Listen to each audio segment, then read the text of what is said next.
नमस्कार, आदाब, सत श्री अकाल दोस्तों। स्वागत है आप सभी का आपके अपनी चैनल पे। मैं आपकी दोस्त प्रिया लेके आई हूँ आप लोगों के लिए आज एक न्यू टॉपिक जिसका नाम है इलेक्ट्रोमैग्नेटिक स्पेक्ट्रम, जिसे कि हिंदी में विद्युत चुंबकीय स्पेक्ट्रम के नाम से जाना जाता है।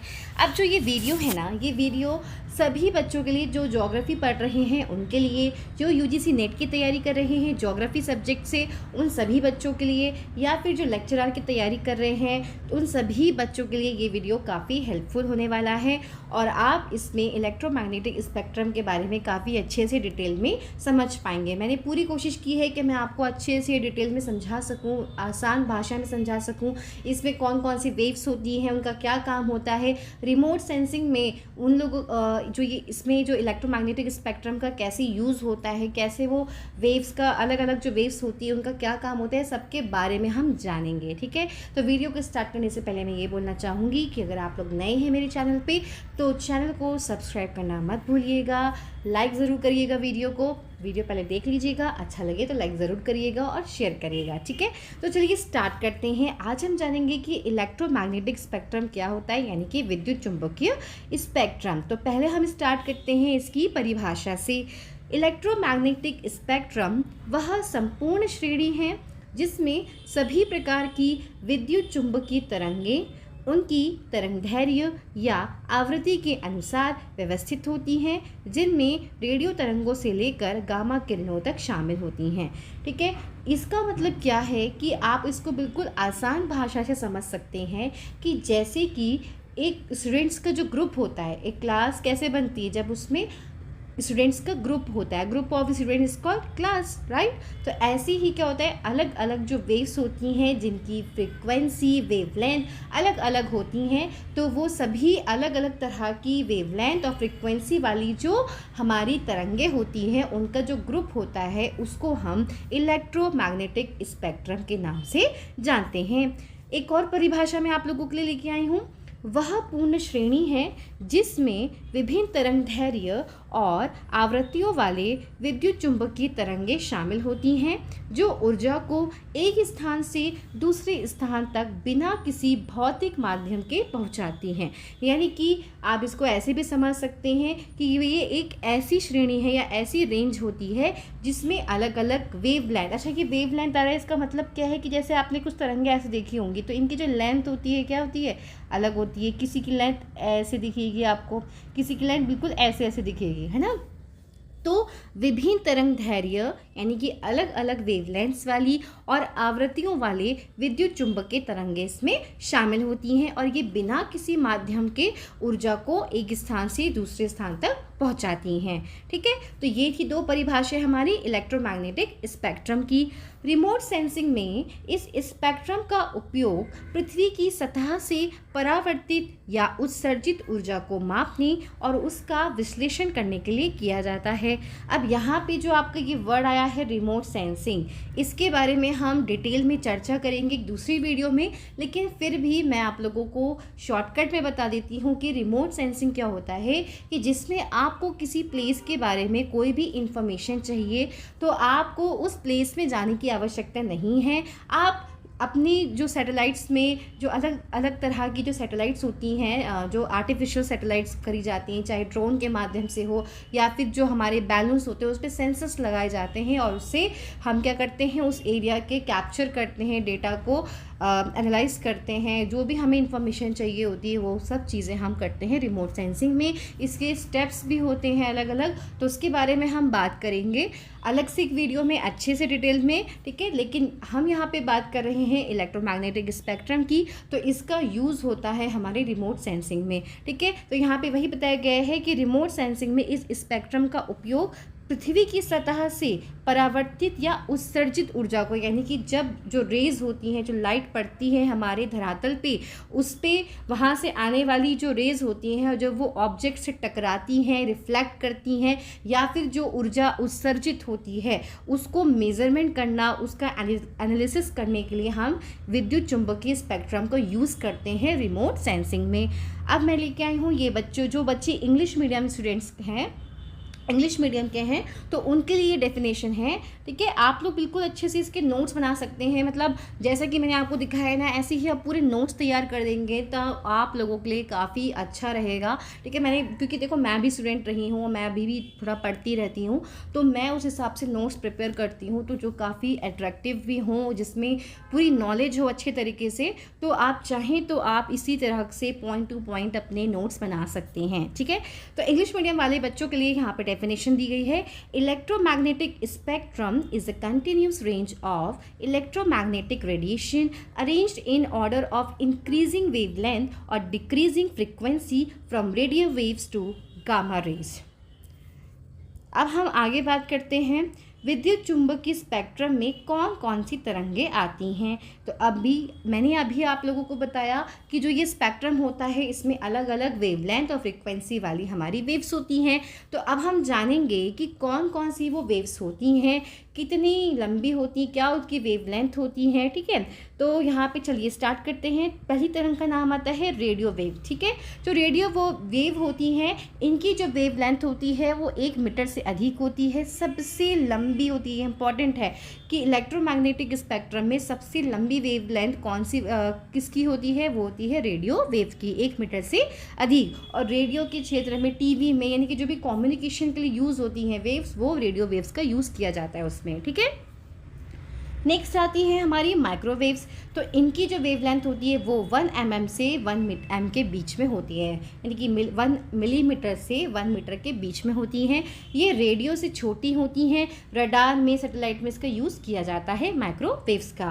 और साथ ही जो हमारी ये माइक्रोवेव्स होती है ना, ये बादलों की भी आर पार जा सकती है, जैसे कभी भी वर्षा हो रही हो, बारिश वगैरह पड़ रही हो तो भी ये आर पार जाके ये काम कर सकती है। ठीक है, फिर आगे आता है इंफ्रारेड। ठीक है, जो इंफ्रारेड होती हैं इनकी जो वेवलेंथ होती है वो 700 nm मतलब होता है नैनोमीटर। ठीक है, तो 700 nm से 1 mm के बीच में होती है।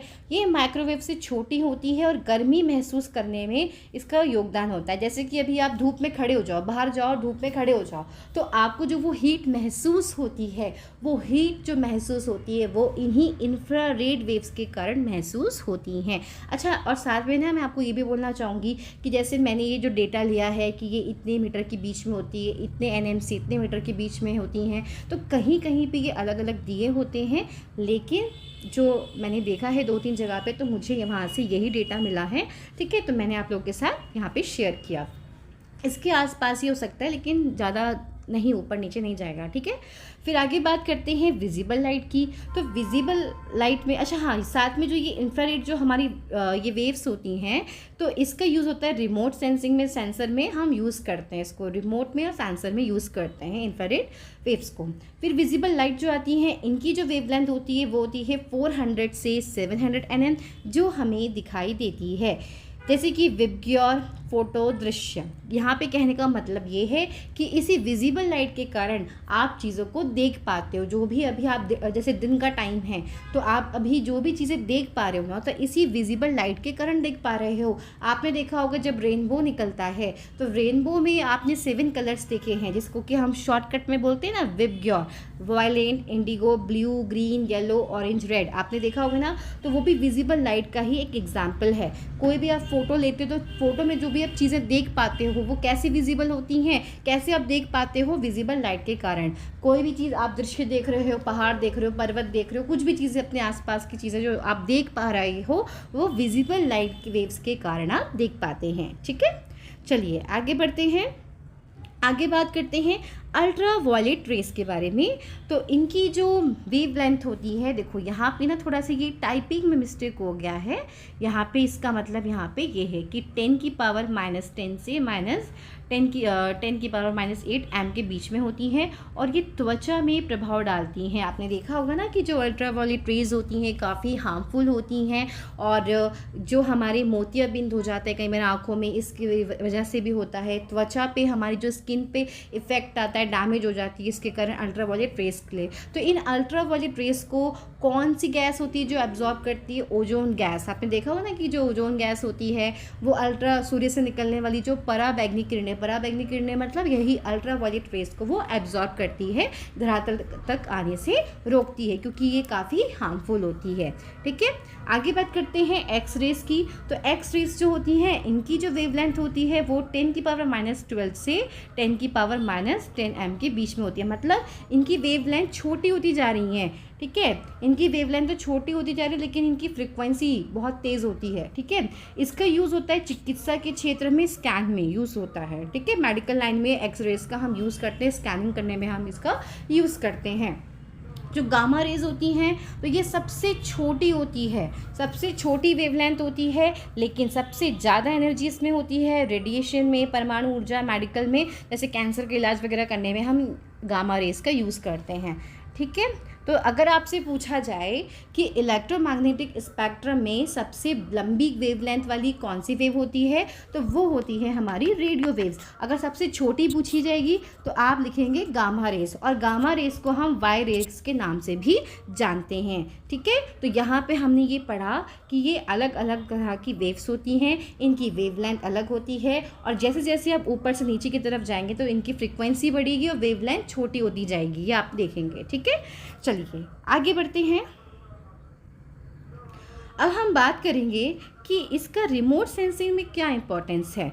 तो रिमोट सेंसिंग में यही स्पेक्ट्रम बहुत महत्वपूर्ण है, क्योंकि पृथ्वी की सतह से आने वाली जो ऊर्जा होती है जिसे कि हम रिफ्लेक्शन या फिर एमिशन कहते हैं, इसको सैटेलाइट्स इसी स्पेक्ट्रम के अलग अलग हिस्सों में डिटेक्ट करते हैं। यानी कि जो हमारे सैटेलाइट्स में सेंसर लगे होते हैं, स्पेक्ट्रम लगे, तो उसके में अलग अलग बैंड्स बने होते हैं, और उसी में क्या होता है, ये जो रिफ्लेक्ट हो करके जो एनर्जी आती है इसको क्या करते हैं, वो वहाँ पे मेज़र करते हैं, जिससे पता चलता है उस जगह के बारे में इंफॉर्मेशन हमें मिलती है। जैसे कि एग्जाम्पल के लिए आप देख सकते हैं कि जहाँ पे वेजिटेशन ज़्यादा होगी तो वहाँ पे क्या होगा, वेजिटेशन इंफ्रारेड रीजन में अलग बिहेवियर दिखाती हैं। थर्मल सेंसर्स हीट डिटेक्ट करते हैं। ठीक है, आगे बात करते हैं, अभी इसको आप और अच्छे से समझ जाएंगे। देखो मैंने यहाँ पे एक डायग्राम दिखाया है कि इलेक्ट्रोमैग्नेटिक स्पेक्ट्रम जो होता है इसमें देखो जो रेडियो वेव्स हैं अलग है, माइक्रोवेव्स अलग हैं, किसी को हम देख पाते हैं, ये हमारी आंखों को पहुँचाती हैं, प्रॉब्लम पहुँचाती हैं। एक्स रेस देखो यहाँ पे दिखाया गया है कि इसका यूज़ होता है मेडिकल फील्ड में यूज़ होता है। इनके जो टेम्परेचर होते हैं ये भी अलग अलग होते हैं, इसके माध्यम से आपको यहाँ पर दिखाया गया है। ठीक है, रेडियो वेव जैसे कि हमने कहा कम्युनिकेशन के क्षेत्र में यूज़ होती हैं। माइक्रोवेव्स में हम माइक्रोवेव्स का यूज़ करते हैं। रिमोट में इंफ्रारेड रेडिएशन, विजिबल लाइट उसका यूज़ करते हैं। ठीक है, इंफ्रारेड का हम यूज़ करते हैं, रिमोट वगैरह में यूज़ करते हैं। विजिबल लाइट जिससे आप किसी चीज़ को देख पाते हो। अल्ट्रावायलेट रेज सूर्य से निकलने वाली होती हैं और जो काफ़ी हानिकारक होती हैं। एक्स रेज होती हैं, गामा रेज होती हैं। ठीक है, चलिए आगे बढ़ते हैं। रिमोट सेंसिंग में इलेक्ट्रोमैग्नेटिक स्पेक्ट्रम की अलग अलग वेवलेंथ्स का उपयोग करके पृथ्वी की सतह की वस्तुओं की पहचान और एनालिसिस किया जाता है। अब देखो इसको कैसे समझेंगे आप। अब आप भी सोचेंगे कि हम क्या कर रहे हैं, सैटेलाइट्स के माध्यम से इतनी दूर से हम क्या कर रहे हैं, किसी भी प्लेस के बारे में जानकारी प्राप्त कर रहे हैं, लेकिन इतनी क्लैरिटी से हमें कैसे पता चलता है कि कोई भी जो प्लेस है वो कैसा है कैसा नहीं है, वहाँ पे क्या चीज़ें होंगी।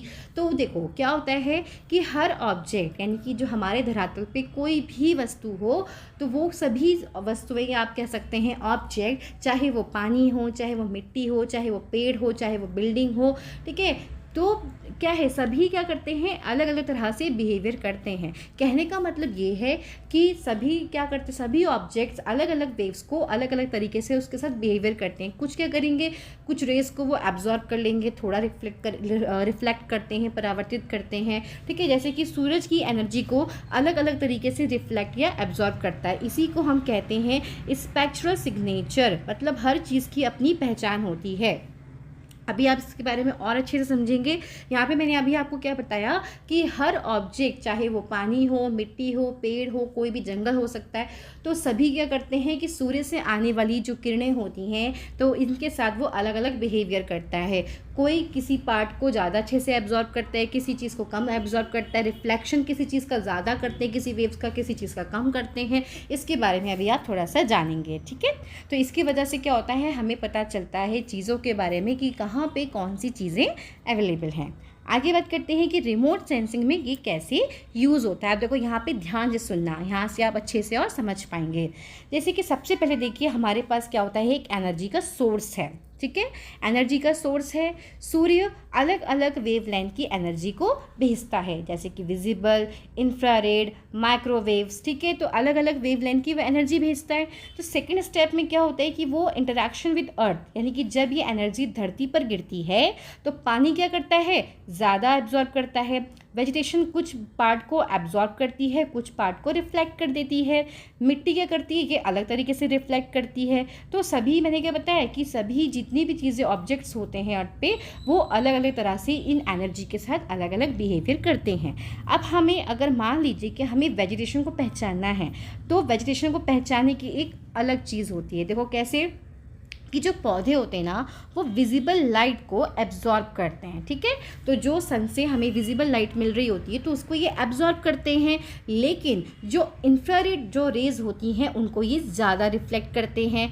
इसीलिए सैटेलाइट आसानी से पहचान लेता है कि कौन सा एरिया हेल्दी है। अब देखो जैसे कि यहाँ पे बहुत सारे पेड़ पौधे हैं, खूब सारे पेड़ पौधे हैं, और हमने क्या बताया कि जब सन की रेज जब पड़ती है हमारी धरती पे, इन वेजिटेशंस पे पड़ती है, तो वेजिटेशन कैसा बिहेवियर करते हैं कि ये लोग जो विजिबल लाइट आती है, विजिबल लाइट को क्या करते हैं, ये एब्जॉर्ब ज़्यादा करते हैं, ठीक है।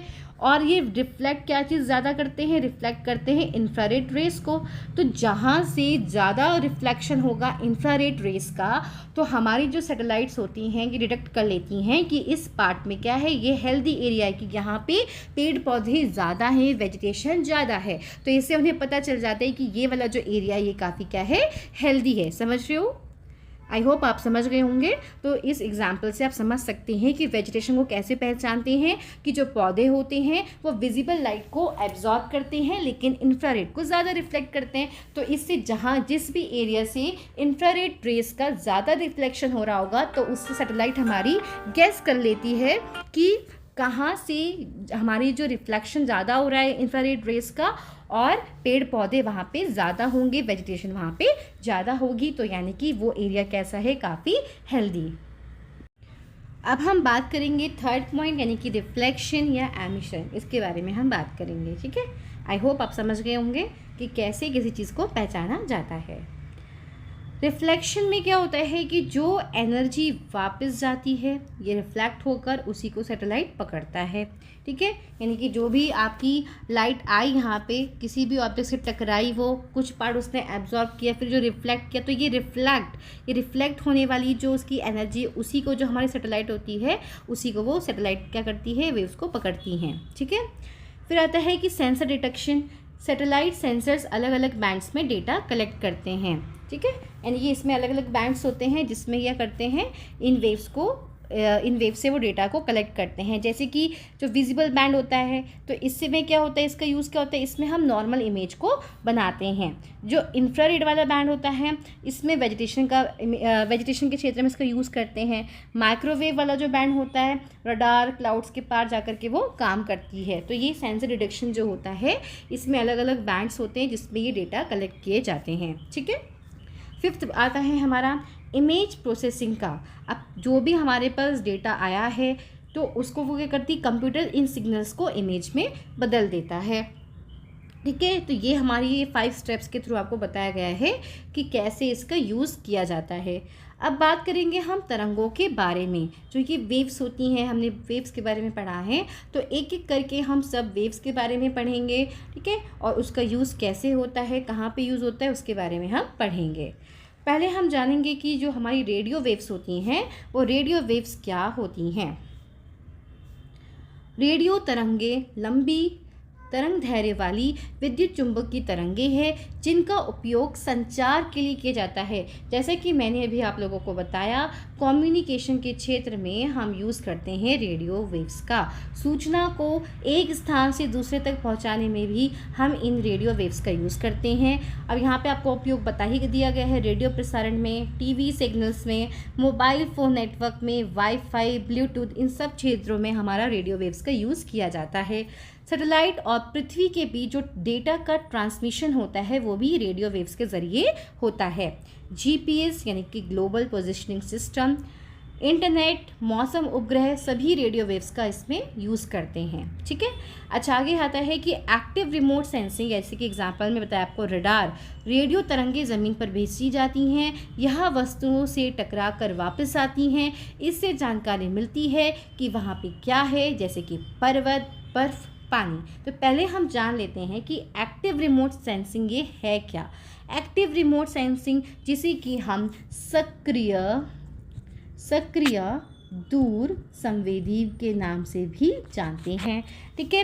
तो इसमें क्या होता है कि जो सेंसर होता है वो खुद एनर्जी, या फिर आप कह सकते हैं कि खुद क्या करते हैं, सिग्नल को भेजता है और फिर उसका जो रिफ्लेक्शन आता है उसी को वो रिसीव करता है। तो यानी कि इसमें जो सेंसर होता है, जो सैटेलाइट में हमारे जो सेंसर होता है, तो वो अपनी एनर्जी को एमिट करता है और फिर क्या करता है, ये दोनों टाइम पे काम करता है, क्योंकि ये अपनी तरफ से जो ये सेंसर होता है ये अपनी लाइट को भेज के उसमें सेंस कर रहा है। ठीक है। ये डे और नाइट दोनों टाइम काम करता है। और जब हमारे जैसे कभी बादल छा जाते हैं तो बादलों के टाइम पर भी ये काम कर सकता है। ठीक है। जैसे कि स्पेशली हमने यहाँ पे रडार का एग्जाम्पल दिया है। आप समझ रहे हो ये क्या है active remote sensing. Active remote sensing का मतलब ये है कि इसमें नेचुरल लाइट का नहीं, बल्कि इसमें सेंसर अपनी तरफ से लाइट को भेजते हैं, एनर्जी को भेजते हैं। ठीक है। और फिर वहाँ से जो रिफ्लेक्ट होकर के जो भी हीट एनर्जी जो भी आती है, जो वेव्स आती हैं, उससे वो डेटा को कलेक्ट करते हैं, सेंस करते हैं। ठीक है। जैसे कि रडार में इसका यूज़ किया जाता है। अच्छा, रडार की ना आप लोग डेफिनेशन ज़रूर फुल फॉर्म याद कर लीजिएगा। रडार की फुल फॉर्म क्या होती है, रेडियो डिटेक्शन एंड रेंजिंग। ठीक है। रेडियो डिटेक्शन एंड रेंजिंग इसमें यूज़ होता है। और साथ में एक आता है आपका लिडार भी आता है। ठीक है। लिडार जैसे कि LI से आप याद कर लो, लाइट, फिर डी से क्या होता है, डी से तो फिर वही है डिटेक्शन एंड रेंजिंग। ठीक है। तो रडार क्या होता है, रेडियो डिटेक्शन एंड रेंजिंग, और लिडार क्या होता है, लाइट डिटेक्शन एंड रेंजिंग। तो इन दोनों में ही इसका यूज़ होता है। एक्टिव रिमोट सेंसिंग में रडार और लिडार जो होते हैं, इसमें क्या करते हैं कि अपनी तरफ से एनर्जी भेजते हैं और उससे किसी भी जो भी प्लेस के बारे में हमें जानकारी चाहिए तो वो करते हैं। मतलब इसमें आप नेचुरल लाइट का नहीं, बल्कि इसमें सेंसर खुद लाइट को भेजते हैं, एनर्जी को भेजते हैं। ठीक है। आगे बात करते हैं सेकेंड वेव्स की, जिसका नाम है माइक्रोवेव्स। अब हम बात करने जा रहे हैं कि माइक्रोवेव्स क्या होती हैं। पहले हम थोड़ा सा कलर चेंज कर लेते हैं। माइक्रोवेव्स क्या होती हैं। माइक्रोवेव्स इलेक्ट्रोमैग्नेटिक स्पेक्ट्रम में रेडियो वेव्स का ही एक छोटा और उससे ज़्यादा पावरफुल हिस्सा होती हैं। इनकी खास बात क्या है कि लंबी वेवलेंथ होती है, ये बादलों के पार जा सकती है। ये तरंगे जो होती हैं ये बादल, वर्षा, बर्फ़ आदि के आर पार जा करके जानकारी देती है। यानी कि चाहे क्लाउड आ रखे हो, चाहे बारिश हो रही, चाहे बर्फ़ पड़ रही हो, तभी इन वेवलेंथ्स की, इन माइक्रोवेव्स की हेल्प से हम इंफॉर्मेशन को प्राप्त कर सकती हैं और ये दिन रात काम करती हैं। एक्टिव रिमोट सेंसिंग जैसे रडार इसी पर आधारित होता है। यहाँ पे अभी आपको इसलिए पहले बता दिया गया है कि एक्टिव रिमोट सेंसिंग क्या होती है। ठीक है। तो एक्टिव रिमोट सेंसिंग में जैसे रडार इसी पर आधारित होता है और लिडार भी। ठीक है। फिर आगे बात करते हैं कि रिमोट सेंसिंग में माइक्रोवेव्स कैसे काम करती हैं। अभी जैसे कि हमने बताया ना, रिमोट सेंसिंग में एनर्जी भेजते हैं नीचे, फिर उसके बाद वहाँ से रिफ्लेक्शन होता है, फिर वो डेटा कलेक्ट किया जाता है, फिर कंप्यूटर में जाके एनालिसिस होता है, इमेज बनाई जाती है, पूरी प्रोसेसिंग होती है। ठीक है। तो रिमोट सेंसिंग में माइक्रोवेव्स कैसे काम करती है उसके बारे में हम जानेंगे। माइक्रोवेव्स जो होती हैं इनका use mainly active remote sensing में होता है। इसमें सैटेलाइट खुद वेव्स भेजती हैं। ठीक है। क्या बताया मैंने, आपको बताया था ना कि इसमें क्या होता है, वो खुद वेव्स भेजती हैं और वापस आने वाली जो वेव्स होती हैं उसको पकड़ती हैं। इसे कहते हैं रडार, यानी कि रेडियो डिटेक्शन एंड रेंजिंग। अब इसमें देखो, इसमें आपको स्टेप्स भी बताए गए हैं कि कैसे ये वर्क करती हैं। सैटेलाइट जो होती है सिग्नल भेजती है, ठीक है। सैटेलाइट माइक्रोवेव्स पृथ्वी की तरफ भेजता है, फिर वो सरफेस से टकराती हैं। ये जो वेव्स होती हैं कि अलग अलग चीज़ों से टकराती हैं, पानी से, मिट्टी से, जंगल से, बिल्डिंग से, सभी अलग अलग तरह की चीज़ें होती हैं, सबसे ये टकराती हैं। फिर आता है फिर वापस आना, यानी कि जिसको हम बोलते हैं बैक स्कैटर। ये आपके लिए न्यू वर्ड हो सकता है, बैक स्कैटर। तो बैक स्कैटर का मतलब यही होता है कि वेव्स वापस सैटेलाइट की तरफ जो लौटती हैं, जब वापस जा रही होती हैं लाइट रिफ्लेक्ट होने के बाद, उसी को बोलते हैं बैक स्कैटर। ओके, यानी कि रिफ्लेक्ट होकर जो वापस जाती हैं वेव्स, उसी को बोलते हैं वापस जाना, ठीक है, बैक स्कैटर। फिर क्या करती है, इमेज बनती है, सैटेलाइट्स इन सिग्नल्स को इमेज में बदल देती है। अच्छा, यहाँ पे जो एक कॉन्सेप्ट आपको बताया गया है, इंपॉर्टेंट कॉन्सेप्ट, बैक स्कैटर। देखो कितना सिग्नल वापस आया, उससे पता चलता है कि सरफेस कैसा है। देखो अगर मान लीजिए जो सरफेस है, मान लीजिए स्मूथ होगा। स्मूथ का मतलब क्या है कि जैसे कि जहाँ पे क्या होगा, पानी, जहाँ पे क्या होगा, पानी, तो वहाँ पे कैसा सरफेस माना जाता है, स्मूथ, ठीक है। तो वहाँ से क्या होता है, कम सिग्नल आता है, रिफ्लेक्ट होकर के कम सिग्नल आता है, तो इमेज कैसी बनती है, बहुत ही डार्क बनती है, ठीक है। लेकिन इसी जगह पे अगर रफ सरफेस, जैसे कि मान लीजिए कोई फॉरेस्ट वाला एरिया है, कोई सिटी वाली जो एरिया होगा, तो वहाँ का सरफेस कैसा माना जाता है, रफ। तो वहाँ से क्या होता है, ज़्यादा सिग्नल्स आएंगे। सिग्नल्स कैसे, यहाँ पे तो सिग्नल्स कम आ रहे थे, लेकिन यहाँ पे सिग्नल्स क्या होंगे, ज़्यादा आएंगे, और इमेज कैसी बनती है, काफ़ी ब्राइट बनती है। तो यानी कि जो बैक स्कैटर में क्या है कि जो वापस कितना सिग्नल वापस आ रहा है, अगर ज़्यादा आ रहा है सिग्नल वापस, तो मतलब रफ सरफेस है। अगर कम सिग्नल वापस आ रहा है तो इसका मतलब क्या है कि स्मूथ सरफेस है, ठीक है। और इमेज कैसे बनती है, रफ में ब्राइट बनती है, और जो हमारा स्मूथ होता है सरफेस, उसमें जो हमारी इमेज बनती है डार्क, ठीक है। तो बैक स्कैटर में आपको ये समझाया गया है।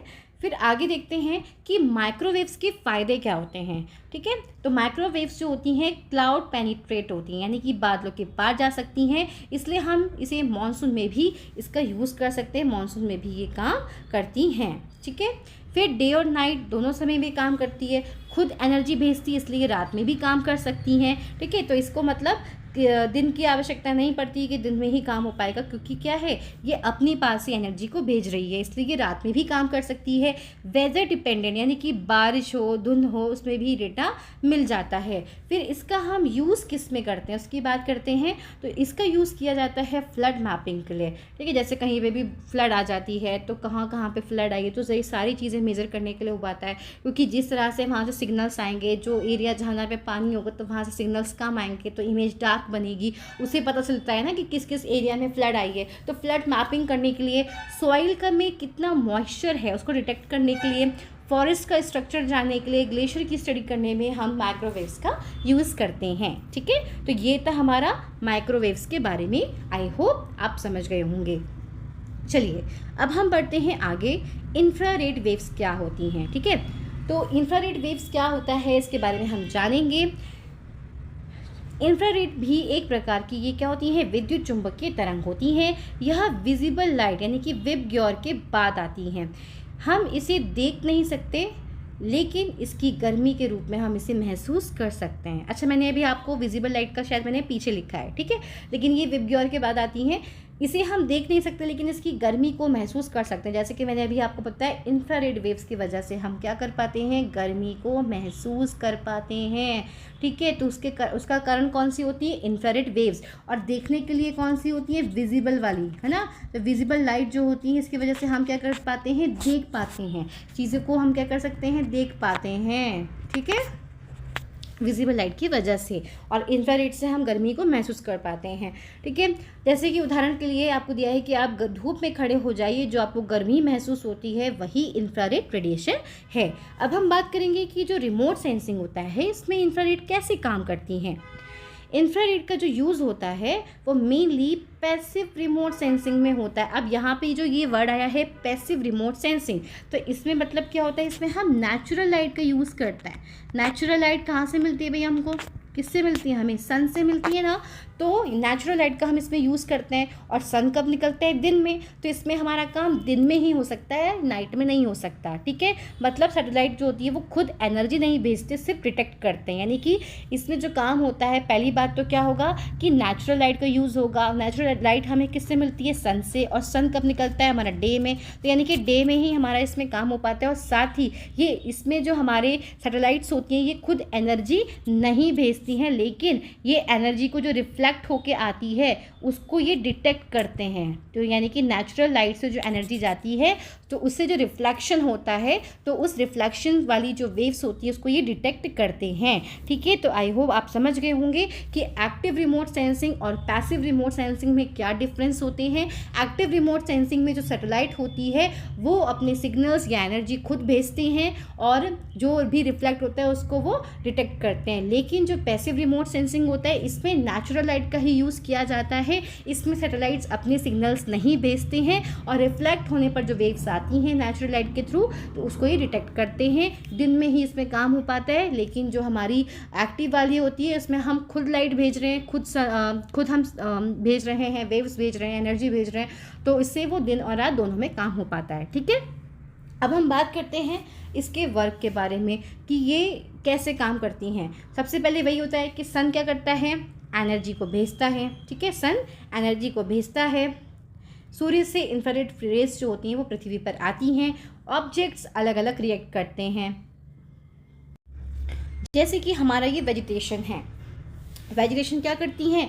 ज़्यादा रिफ्लेक्ट करती हैं इंफ्रारेड वेव्स को। जैसे कि मैंने अभी आपको ऊपर भी बताया कि ये वेजिटेशंस क्या करती हैं? ज़्यादा रिफ्लेक्ट करती हैं इंफ्रारेड रेस को, जिससे हमें पता चलता है कि कहाँ पे वेजिटेशन ज़्यादा है। क्योंकि जहाँ से ज़्यादा रिफ्लेक्शन हो रहा होगा इंफ्रारेड वेव्स का ऑब्वियसली वहाँ पे वेजिटेशन होगी, हेल्दी एरिया होगा, ठीक है। वाटर क्या करता है? कम एब्जॉर्ब करता है, ठीक है। और कम एब्जॉर्ब जो होता है वो कम करता है, कम रिफ्लेक्ट करता है। मतलब एब्जॉर्ब ज़्यादा करता है, कम रिफ्लेक्ट करता है। सॉइल जो है मीडियम, ये ना तो ज़्यादा एब्जॉर्ब करती है ना ज़्यादा रिफ्लेक्ट करती है, ठीक है। तो यहाँ पे हमने इसके बारे में जाना। तो एक अगर हम लाइन से समझें तो माइक्रोवेव्स रिमोट सेंसिंग में रडार के माध्यम से काम करती हैं। अच्छा, यहाँ पे हमने नहीं किया, सॉरी गलती से क्या हुआ कि माइक्रोवेव्स के बारे में मैं आपको बता रही थी, वो मैंने यहाँ पे शिफ्ट कर दिया, लेकिन ये माइक्रोवेव्स में आएगा, ठीक है। अब क्योंकि अभी तो हम इंफ्रारेड वेव्स के बारे में पढ़ रहे हैं, लेकिन ये वाला जो पॉइंट है ये छूट गया था ऊपर। लेकिन आप समझ जाइएगा कि जो माइक्रोवेव्स होती हैं रिमोट सेंसिंग में रडार के माध्यम से काम करती हैं, जहाँ सैटेलाइट स्वयं तरंगे भेजकर उनके बैक स्कैटर के आधार पर पृथ्वी की सतह का अध्ययन करते हैं। और ये माइक्रोवेव्स वाली जो वेव्स हैं उसमें आएगा, ठीक है। चलिए, अभी हम इस पर पढ़ रहे थे ना, ये वाला पढ़ रहे थे कि इंफ्रारेड जो वेव्स होती हैं वो कैसे स्टेप बाय स्टेप हमने काम किया कि अभी सन एनर्जी भेजता है, जो ऑब्जेक्ट्स होते हैं वो अलग अलग रिएक्ट करते हैं, फिर जो सैटेलाइट होती है वो डिटेक्ट करती है, जो भी सिग्नल्स आते हैं रिफ्लेक्ट होते हैं तो इन वेव्स को ये सेंसर्स क्या करते हैं? इन वेव्स को पकड़ते हैं, फिर इमेज बनती है, डेटा से इमेज बनती है, एनालिसिस किया जाता है, ठीक है। अच्छा, यहाँ पे देखो कि थर्मल इंफ्रारेड क्या होता है, ये भी थोड़ा सा जान लेते हैं एक एडिशनल पॉइंट के रूप में कि कुछ इंफ्रारेड हीट डिटेक्ट करता है। इससे पता चलता है कि temperature, urban heat, island, forest fire के बारे में हमें पता चलता है, थर्मल इंफ्रारेड, ठीक है। इसका यूज़ कहाँ पे होता है? जैसे कि क्रॉप की हेल्थ के लिए, ठीक है। अब हम जो यूज़ करते हैं किसके बारे में, हम इंफ्रारेड रेज के बारे में बात करें, ये तो आपको एक एडिशनल पॉइंट है, ठीक है। ये वाला एडिशनल पॉइंट मैंने आपको बता दिया। जो हम यहाँ पे जो बात कर रहे हैं कि जो हमारी इंफ्रारेड जो रेज होती हैं इसका यूज़ कहाँ कहाँ पे होता है। एक तो क्रॉप की हेल्थ जानने के लिए, कैसी फसल हो रही है, कैसी अच्छी हो रही है, ख़राब हो रही है, उसके बारे में। फॉरेस्ट मॉनिटरिंग करने में, टेम्परेचर मैपिंग में, या फिर कहीं पे वॉल्केनो आ जाता है, फायर डिटेक्शन, कहीं पे आग लग गई, तो सब चीज़ डिटेक्ट करने के लिए हम यूज़ करते हैं इंफ्रारेड वेव्स का। देखो ध्यान से सुनते रहो कि कौन सी वेव्स का कहाँ पे काम है, और आप ध्यान से सुनोगे ना तो आपको अगर एग्ज़ाम में पूछा जाता है, एग्जामिनर भी पूछते तो आप खुद दिमाग लगा सकते हो ना कि भाई कौन सी वेव्स क्या काम करती हैं। कम्युनिकेशन के लिए रेडियो वेव्स यूज़ होती हैं, ठीक है। एक्टिव उसमें हमारी यूज़ होती है माइक्रोवेव्स होती है एक्टिव रिमोट सेंसिंग में। फिर हमने बात करी कि जो इंफ्रारेड होती हैं ये इंफ्रारेड होता है जो इसकी वजह से हमें हीट महसूस होती है, ठीक है। तो इसी तरह से जो भी आपके एग्जाम्पल्स आएंगे तो आप समझ करके आप बता सकते हैं, ठीक है। फिर आगे बात करते हैं कि इंफ्रारेड जो रेडिएशन का उपयोग, अब एक लाइन में मतलब मैंने आपको यहाँ पे थोड़ा सा समरी में बता दिया है छोटा सा, कि जो इंफ्रारेड रेडिएशन होती हैं इसका उपयोग रिमोट सेंसिंग में वेजिटेशन, मॉइस्चर और टेम्परेचर के अध्ययन के लिए किया जाता है, जहाँ पे सैटेलाइट्स इन तरंगों की रिफ्लेक्शन और एमिशन को डिटेक्ट करते हैं। ठीक है, चलिए अब हम जानते हैं विजिबल लाइट क्या होती है। हो सकता है आपको वीडियो थोड़ी सी लंबी लग रही हो, लेकिन आप लोगों के लिए ही अच्छा है, आपको काफ़ी नॉलेजेबल चीज़ें मिल रही हैं यहाँ से।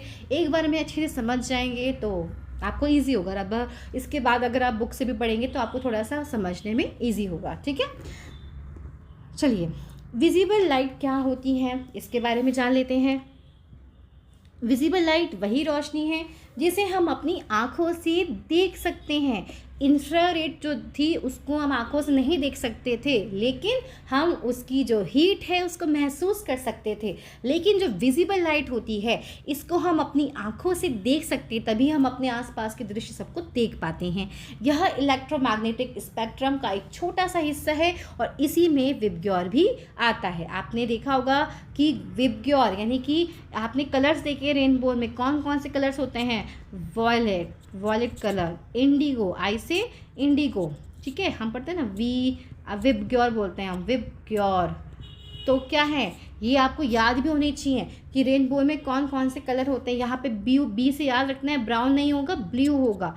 जी से हमारा ग्रीन होगा, वाई से हमारा येलो होगा, ओ से हमारा ऑरेंज होगा और आर से रेड। ये भी आपको बिल्कुल अच्छे से याद होना चाहिए।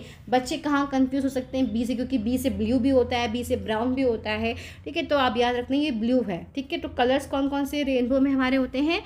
Red, orange, yellow, green, blue, Indigo और वॉयलेट। ठीक है, अच्छा, जो वॉयलेट होता है ना, इसकी सबसे छोटी वेव, सबसे स्मॉलेस्ट वेवलेंथ होती है। जो सबसे बड़ी वेवलेंथ किसकी होती है? रेड कलर की। ठीक है, फिर आगे बढ़ते हैं। रिमोट सेंसिंग में विजिबल लाइट कैसे काम करती है इसके बारे में हम जानेंगे। यह मेनली पैसिव रिमोट सेंसिंग में यूज़ होता है, यानी कि ये भी पैसिव रिमोट सेंसिंग में यूज़ होता है, मतलब नेचुरल लाइट में। सैटेलाइट्स खुद एनर्जी नहीं भेजती है, सिर्फ सनलाइट डिटेक्ट करती हैं। ठीक है, वर्किंग की बात करें, सनलाइट आती है, सूर्य से विजिबल लाइट पृथ्वी पर आती है और हर चीज़ कलर रिफ्लेक्ट करती है। जैसे कि प्लांट्स ग्रीन कलर को रिफ्लेक्ट करते हैं, water blue colour, soil brown colour को रिफ्लेक्ट करती है। ठीक है, प्लांट्स हमें इसीलिए हमें अलग अलग रंग दिखाई देते हैं। यहाँ पे देखो ये जो हमने बात की ना विबग्योर वाली, तो अब आप यहाँ पे ये मत सोचना कि यहाँ पे तो हमने ब्राउन कलर दिया है। यहाँ पे तो आपको ये बताया जा रहा है कि जो विजिबल लाइट होती हैं, ठीक है, जो विजिबल लाइट होती है उसमें बताया जा रहा है कि वो जो अलग अलग ऑब्जेक्ट्स होते हैं वो कौन कौन से कलर्स को रिफ्लेक्ट करते हैं। और विजिबल लाइट में ही एक छोटा सा पार्ट होता है विबग्योर, जिसका अलग अपना काम है। ठीक है, तो यहाँ पे जो आपको बताया जा रहा है वो अलग चीज़ है कि सनलाइट आती है और जो ऑब्जेक्ट्स कौन कौन से कलर को रिफ्लेक्ट करते हैं। तो प्लांट्स करते हैं ग्रीन को रिफ्लेक्ट, वाटर ब्लू कलर को रिफ्लेक्ट करते हैं, सॉइल ब्राउन कलर को रिफ्लेक्ट करती है। इसीलिए हम क्या कर पाते हैं, अलग अलग रंग दिखाई देते हैं हमको। फिर सैटेलाइट क्या करता है, कैप्चर करता है। सैटेलाइट सेंसर्स इन रिफ्लेक्टेड कलर्स को रिकॉर्ड करते हैं और इमेज बनाते हैं। नॉर्मल फोटो जैसी इमेज बनती है, जैसे कि गूगल अर्थ पे आप देख सकते हैं। गूगल अर्थ जैसे आप देखते हैं तो वो जो रिफ्लेक्शन हो रहा होता है ना लाइट का, उसके हिसाब से ही वो इमेज में आता है। ठीक है, ये इसका यूज़ कहाँ कहाँ पे होता है हमारी? इसका यूज़ होता है नक्शा बनाने में, मैपिंग करने में, सिटी प्लानिंग करने में, वाटर बॉडीज़ को पहचानने में, लैंड यूज़ या लैंड कवर को जानने में हमारा पूरा इसका यूज़ किया जाता है हमारी इस विजिबल लाइट का। लिमिटेशंस क्या हैं इसकी कि क्लाउड्स होने पर ये काम नहीं करते। माइक्रोवेव्स जो होती हैं, चाहे क्लाउड्स हों, चाहे बारिश हो रही हो, चाहे बर्फ़ गिर रही हो, तब भी माइक्रोवेव्स काम करती हैं। लेकिन जो विजिबल होती हैं विजिबल लाइट्स, ये केवल दिन के समय काम करती हैं। पैसिव रिमोट सेंसिंग में यूज़ होता है और अगर कभी भी क्लाउड्स वगैरह होते हैं तो समय काम नहीं करती हैं, नाइट में काम नहीं करते हैं, क्योंकि हम नेचुरल लाइट को यूज़ करते हैं। ठीक है, फिर आगे बढ़ते हैं। विजिबल लाइट रिमोट सेंसिंग में पृथ्वी की सतह की वस्तुओं को उनके नेचुरल कलर्स के आधार पर पहचानने के लिए उपयोग की जाती हैं। यानी कि जो विजिबल लाइट होती है इसका हम रिमोट सेंसिंग में काहे के लिए यूज़ करते हैं कि पृथ्वी की सतह की वस्तुओं को उनके नेचुरल कलर्स के आधार पर पहचानने के लिए हम यूज़ करते हैं। हम कैसे पहचान पाते हैं? अगर हम कोई भी मैप देखते हैं तो उस मैप पे हम कैसे पहचान पाते हैं कि कहाँ पे कौन से कलर से क्या दिखाया गया है, क्योंकि जो उसका नेचुरल कलर्स होता है, जैसे प्लांट्स ग्रीन कलर के दिखाई देते हैं, वो रिफ्लेक्ट करते हैं ग्रीन कलर को, तो जहाँ से भी ग्रीन कलर दिखता है हमें, तो हम समझ जाते हैं कि वहाँ पे फॉरेस्ट होंगे, प्लांट्स होंगे, वेजिटेशन होगी, राइट। जहाँ पे ब्लू दिखता है यानी कि वहाँ पानी है। जैसे आप लोग खुद ही मैप खोल के बैठो और देखो, जहाँ पे ब्राउन कलर दिखेगा तो हाँ वहाँ पे सॉइल वाला एरिया है, ठीक है। तो कैसे पता चलता है, जहाँ से जो कलर रिफ्लेक्ट हो रहा होता है तो उसकी वजह से हम उनके नेचुरल कलर्स के आधार पर उसको पहचान पाते हैं, ठीक है। तो अब हमारी आती है नेक्स्ट रेज, जिसका नाम है अल्ट्रा वायलेट रेज, जिसके बारे में आप शुरू से पढ़ते आ रहे हैं। पराबैंगनी किरणें, ओजोन परत का काम होता है सूर्य से निकलने वाली पराबैंगनी किरणों को परावर्तित करना, उसको एब्जॉर्ब करना, अवशोषित करना, पृथ्वी पर आने से रोकना। तो शुरू से आप पढ़ते आ रहे हैं अल्ट्रा वायलेट रेज के बारे में। तो चलिए जानते हैं इसके बारे में फिर से, कि जो हमारी अल्ट्रा वायलेट रेज होती है, जिसे हम शॉर्टकट में यूवी भी कहते हैं, ये भी हमारा जो इलेक्ट्रोमैग्नेटिक स्पेक्ट्रम होता है उसकी वेव्स होती हैं। यह विजिबल लाइट्स के बाद आती हैं। आई थिंक यहाँ पे कुछ मिस्टेक हो गया, मैंने ऊपर भी विजिबल लाइट लिख दिया था, पर कोई नहीं, आप इसको देख लीजिएगा। विजिबल लाइट के बाद आती है अल्ट्रा वायलेट के बाद आती हैं एक्स रेज, ठीक है। चलो आगे देखते हैं। हम इन्हें देख नहीं सकते लेकिन ये त्वचा पर असर डालती है। जैसे कि आपने कभी देखा होगा कि कभी धूप बहुत तेज़ हो रही है, आप क्या बिना अम्ब्रेला के ऐसे ही चले जाओ, अगर थोड़ी देर के लिए आप मार्केट में चले जाओ, धूप निकल रही है, तो एकदम से जब आप घर आते हो तो कैसा लगता है ना, पूरी स्किन हमारी जल गई, एकदम अजीब सी स्किन हो जाती है, जली जली सी, डार्क सी लगती है स्किन, है ना। तो वो किस वजह से होता है, वो सन बर्न हो जाता है ना। तो सन बर्न जो हमारी स्किन पे होता है वो किस वजह से होता है, इन्हीं अल्ट्रा वायलेट रेज की वजह से होता है। जैसे कि धूप में ज़्यादा देर रहो स्किन जल जाती है, जैसे टैनिंग हो जाती है, यह अल्ट्रा वायलेट रेज की वजह से ही होता है ना। जो लोग भाई धूप में ज़्यादा काम करते हैं, या धूप में जैसे भी आप घर के अंदर हो तो आपकी स्किन बिल्कुल अच्छी से रखती है, बिल्कुल ब्राइट रहती है। लेकिन अगर आपको धूप में काम करना पड़ता है, 1 घंटे आप मान लीजिए धूप में ही काम कर रहे हो, थोड़ी देर में आप अपने स्किन को देखना, ऐसा इतना डार्क सा लगता है, एकदम अजीब सा ब्लैक सा हल्का सा स्किन पे हो जाता है। तो वो एक टैनिंग हो जाती है, जो सनबर्न हो जाता है, वो हमें यूवी रेज की वजह से ही होता है, ठीक है। आगे बात करते हैं कि रिमोट सेंसिंग में इन यूवी रेस का यूज़ कैसे होता है, ठीक है। तो अगर हम बात करें कि रिमोट सेंसिंग में यूवी का यूज़ बहुत ही कम होता है। क्यों कम यूज़ होता है, क्योंकि क्या होता है, हमारा जो एटमॉस्फेयर, जो हमारा जो वातावरण होता है, इसको एब्जॉर्ब कर लेता है। यूवी रेस का बड़ा हिस्सा एटमॉस्फेयर यानी कि जो हमारे वातावरण में जो ओजोन लेयर होती है उसको एब्जॉर्ब कर लेती है, पृथ्वी पर आने से इसको रोकती है, सरफेस तक कम पहुंचती है, इसलिए सैटेलाइट को इससे यूज़फुल डेटा भी कम मिलता है। फिर कहाँ पे यूज़ होती है, कुछ स्पेशल केसेस में हम इसका यूज़ करते हैं, जैसे कि हमें एयर पोल्यूशन की स्टडी करनी हो तो उसमें हम इन वेव्स का यूज़ करते हैं। एटमॉस्फेरिक गैस यानी कि हमें देखना होता है कि भाई ओजोन की मात्रा कितनी है, उसके बारे में हमें स्टडी करनी होती है, ओजोन लेयर के बारे में, उसमें हमें यूज़ करते हैं। एनवायरमेंटल मॉनिटरिंग में हम इसका यूज़ करते हैं। हेल्थ इफेक्ट की बात करें तो जैसे कि स्किन डैमेज होता है, आई में प्रॉब्लम, जैसे कि मोतियाबिंद की प्रॉब्लम होती है, डीएनए को डैमेज कर सकती है हमारे, तो इसकी काफ़ी हेल्थ पे इफेक्ट डालती है, ठीक है। एक एडिशनल पॉइंट साथ में मैंने आपको दिया है कि सूर्य की कुल ऊर्जा का 10% यूवी किरणों के रूप में आता है। कीटाणुनाशक विटामिन डी का निर्माण करते हैं, ठीक है। और एक विटामिन डी का भी इससे निर्माण होता है, कीटाणुनाशक में भी इसका यूज़ होता है। फिर यूवी रेस का उपयोग ओजोन स्तर की निगरानी, वायुमंडलीय गैसों और सौर गतिविधियों को समझने में इसका किया जाता है। जैसे कि एग्जाम्पल में के लिए दिया है कि नासा के और सैटेलाइट द्वारा ओजोन परत का अध्ययन किया जाता है, ठीक है। अल्ट्रा वायलेट रेस का रिमोट सेंसिंग में सीमित उपयोग होता है क्योंकि ये एटमॉस्फेयर के द्वारा अधिकतर एब्जॉर्ब हो जाती हैं।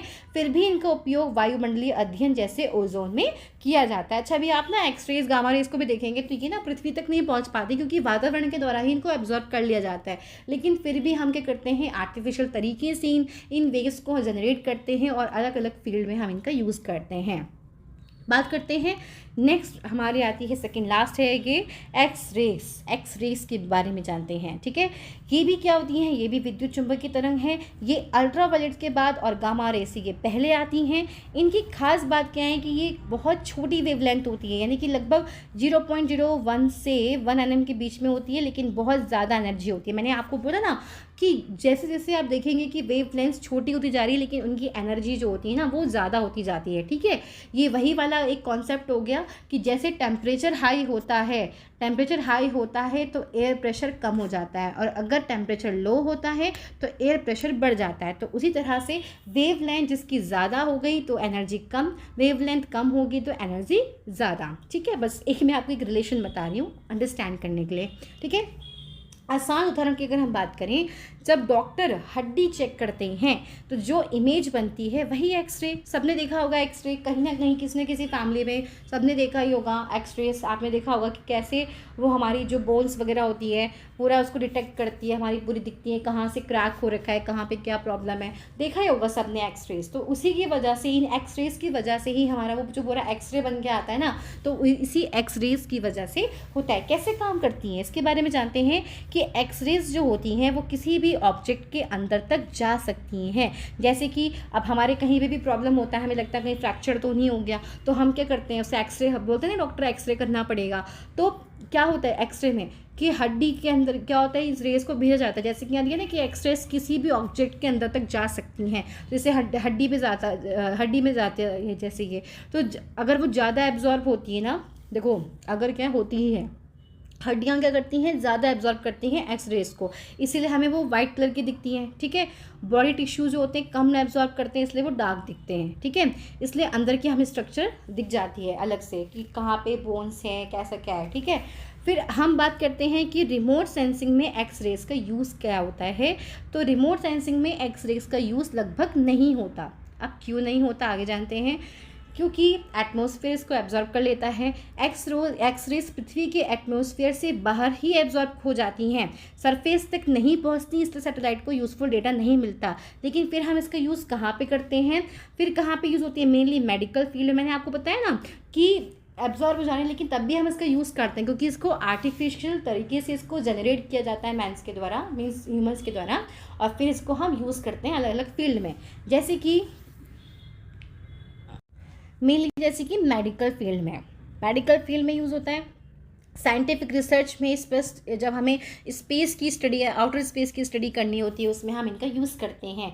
अगर हम बात करते हैं कि मेडिकल फील्ड में कहाँ पे यूज़ होता है, जैसे कि हड्डियों और शरीर के भीतर अंगों की इमेज लेने में, जैसे कि डॉक्टर फ्रैक्चर जैसे कहीं पे हो जाता है, किसी को फेफड़ों की बीमारी तो नहीं है, ठीक है, फिर दांत की समस्या का पता लगाते हैं। तो उन सब चीज़ों में मतलब आपको यहाँ पे एक एग्जांपल दिया है कि मेडिकल फील्ड में किस किस चीज़ में इसका यूज़ होता है। फिर सुरक्षा जांच में तो आपने देखा होगा ना कि आप लोग बैग की स्कैनिंग होती है, जैसे आप चाहे एयरपोर्ट पे जाएं, रेलवे स्टेशन पे जाएं, मेट्रो स्टेशन पे जाएं, तो क्या होता है, पहले एंटर करने से पहले आप लोगों के क्या होते हैं, बैग्स चेक होते हैं। आप उस मशीन के अंदर रखते हैं, बैग्स को रखते हैं ना, तो वो पूरा स्कैन करते हैं और अंदर तक का दिख जाता है कि भाई क्या क्या चीज़ें इसके अंदर रखी गई हैं, कुछ वैसा हार्मफुल चीज़ें तो नहीं रखी हैं, तो वहीं से डिटेक्ट हो जाता है। तो वो उसमें भी स्कैनिंग में भी, बैग की स्कैनिंग में भी एक्सरेज का यूज़ किया जाता है। ये काफ़ी इंपॉर्टेंट है याद करना, ठीक है। औद्योगिक क्षेत्र में मशीनों या धातुओं में दरारों को खोजने हेतु, जैसे कि कोई भी हमारी मशीन है, कोई भी चीज़ हमने बनाई, उसमें कहीं पे भी कुछ क्रैक्स तो नहीं रह गए, वो सब चीज़ डिटेक्ट करने के लिए भी हम इसका यूज़ करते हैं। औद्योगिक क्षेत्र में भी एक्सरेज का यूज़ किया जाता है। अंतरिक्ष विज्ञान यानी कि जो भी हमारे कुछ उपग्रह, ये अपग्रह हो गया, ये उपग्रह है, ठीक है, उपग्रह और दूरबीन यानी कि एक्सरेज टेलीस्कोप अंतरिक्ष से आने वाली जो एक्सरेज को रिकॉर्ड करते हैं, जिससे वैज्ञानिक ब्लैक होल, तारे आदि का अध्ययन कर पाते हैं। अच्छा, ये डेंजरस क्यों होती हैं, क्योंकि ज़्यादा एक्सपोजर है, ये क्या करती है, हार्मफुल होती है, ये सेल को डैमेज कर सकती है। इसलिए क्या होता है, बड़ी तरीके से इसको यूज़ किया जाता है। अगर हम इसको यूज़ भी करते हैं मेडिकल फील्ड में या किसी भी चीज़ में, तो तरीके से इसको यूज़ करते हैं और ये डेंजरस होती हैं, ठीक है। फिर बात करते हैं वाई रेज, जिसे कि हम गामा रेज भी कहते हैं, लास्ट है ये हमारा। तो गामा रेज जो होती है सबसे ज़्यादा पावरफुल विद्युत चुंबकीय तरंग होती हैं। ये सबसे अंत में आती है हमारे इलेक्ट्रोमैग्नेटिक स्पेक्ट्रम में, ठीक है, कि सबसे अधिक ऊर्जा वाली और सबसे छोटी तरंग दैर्ध्य वाली तरंग होती है। लगभग 0.0001 नैनोमीटर से 10⁻⁻12 मीटर के बीच से भी कम होती है ये, ठीक है। यह दृश्य प्रकाश यानी कि visible light, X rays, ultraviolet, इन सभी से ज़्यादा ताकतवर होती है, ज़्यादा पावरफुल होती है। इनकी खासियत क्या होती है इसके बारे में जानते हैं। इनकी खासियत क्या है कि सबसे छोटी वेवलेंथ सबसे छोटी होती हैं वेवलेंथ, सबसे ज़्यादा एनर्जी होती है और बहुत डेंजरस हो सकती है। गामा किरणें कहाँ से आती है? तो जो हमारे रेडियो एक्टिव एलिमेंट्स होते हैं ना, जैसे कि यूरेनियम, प्लूटोनियम, वहाँ से हमें ये सोर्स हैं इसको मिलने के। अंतरिक्ष घटनाएं जैसे होती हैं black hole, neutron star, supernova. आपने देखा होगा ना कई बार जो बड़े बड़े स्टार्स होते हैं हमारे अंतरिक्ष में, तो जब क्या होता है एकदम से उसमें एक्सप्लोशन होता है, तो उससे एक्सप्लोशन होने से सुपरनोवा की उसको घटना कहा जाता है। फिर जो बचा हुआ तारा होता है छोटा, उसको बोलते हैं न्यूट्रॉन स्टार, ठीक है ना। तो जो वो घटनाएं होती हैं उससे भी जो भी हमारे इंसिडेंट्स होते हैं हमारे अंतरिक्ष में भी, जैसे कि ब्लैक होल, न्यूट्रॉन स्टार या सुपरनोवा की जो घटनाएं होती हैं, उससे भी हमारी ये तरंग निकलती हैं, वाई रेज, गामा रेज, ठीक है। परमाणु परीक्षण या रिएक्टर जब हम करते हैं तो परमाणु बम रिएक्टर से भी निकलती हैं हमारी गामा रेज, ठीक है। फिर हम बात करते हैं कि रिमोट सेंसिंग में गामा रेज का यूज़ कैसे होता है। ऑलमोस्ट नहीं होता है, क्योंकि इसको भी हमारे वातावरण में इसको एब्जॉर्ब कर लिया जाता है, तो ये पृथ्वी के एटमॉस्फेयर में ही एब्जॉर्ब हो जाती हैं, सरफेस तक नहीं पहुंचती, इसलिए सैटेलाइट तक यूज़फुल सिग्नल नहीं पहुंचता है। फिर कहाँ पे यूज़ होती है? जैसे कि कैंसर का हमें ट्रीटमेंट करना होता है मेडिकल फील्ड में, जैसे कि रेडियोथेरेपी होती है, उसमें हम इनका यूज़ करते हैं। स्पेस स्टडी, जैसे कि स्टार्स, गैलेक्सी के बारे में जो हमें स्टडी करनी होती है, उसमें हम इसका यूज़ करते हैं। न्यूक्लियर फील्ड यानी कि रेडियो एक्टिव स्टडी हमें जब करनी होती है तो उसमें हम इसका यूज़ करते हैं। ये डेंजर होती हैं, क्या है कि ये भी सेल्स को डैमेज कर सकती है, डीएनए को हार्म करती हैं। गामा रेस का रिमोट सेंसिंग में उपयोग नहीं होता है, क्योंकि ये वायुमंडल के द्वारा अवशोषित हो जाती है, लेकिन इनका उपयोग चिकित्सा और अंतरिक्ष अध्ययन में किया जाता है, ठीक है। अच्छा, आपने ये कहीं ना कहीं ये वर्ड सुने होंगे NDVI के बारे में, ठीक है। तो मैंने बस ये छोटा सा लास्ट में छोटी सी चीज़ बताई हैं, इसको जान लेते हैं कि NDVI क्या होता है। सबसे पहले तो इसकी जो फुल फॉर्म है ये याद कर लीजिएगा, नॉर्मलाइज डिफरेंस वेजिटेशन इंडेक्स। ये एक तरीका है जिससे हम पौधों की सेहत यानी कि हेल्थ को पता करते हैं। यह रिमोट सेंसिंग में सैटेलाइट डेटा से निकाला जाता है। NDVI क्या बताता है हमें कि कहाँ पे पौधे हेल्दी और कहाँ पे सूखे हैं या फिर कमज़ोर हैं, तो इसे हमें NDVI से हमें पता चलता है, इस इंडेक्स से पता चलता है। ये काम कैसे करता है, पौधों का बिहेवियर कैसा होता है कि जो हेल्दी प्लांट्स होते हैं वो रेड लाइट को एब्जॉर्ब करते हैं और इंफ्रारेड को ज़्यादा रिफ्लेक्ट करते हैं। तो इसी डिफरेंस से जहाँ पे रेड लाइट ज़्यादा एब्जॉर्ब हो रही होगी, यानी कि जो हमने बोला ना विबग्योर से रेड लाइट होती है तो उसको ये जो हमारे हेल्दी प्लांट्स होते हैं ज़्यादा एब्जॉर्ब करते हैं। तो जहाँ से भी रेड लाइट का ज़्यादा एब्जॉर्प्शन होगा और इंफ्रारेड का ज़्यादा रिफ्लेक्शन होगा, तो समझ जाएंगे कि वहाँ पे बहुत सारे वेजिटेशन हैं, प्लांट्स हैं। तो इसी डिफरेंस से हम NDVI को निकालते हैं। एक होता है FCC, मतलब होता है फॉल्स कलर कंपोजिट, इसमें कलर्स बदल दिए जाते हैं।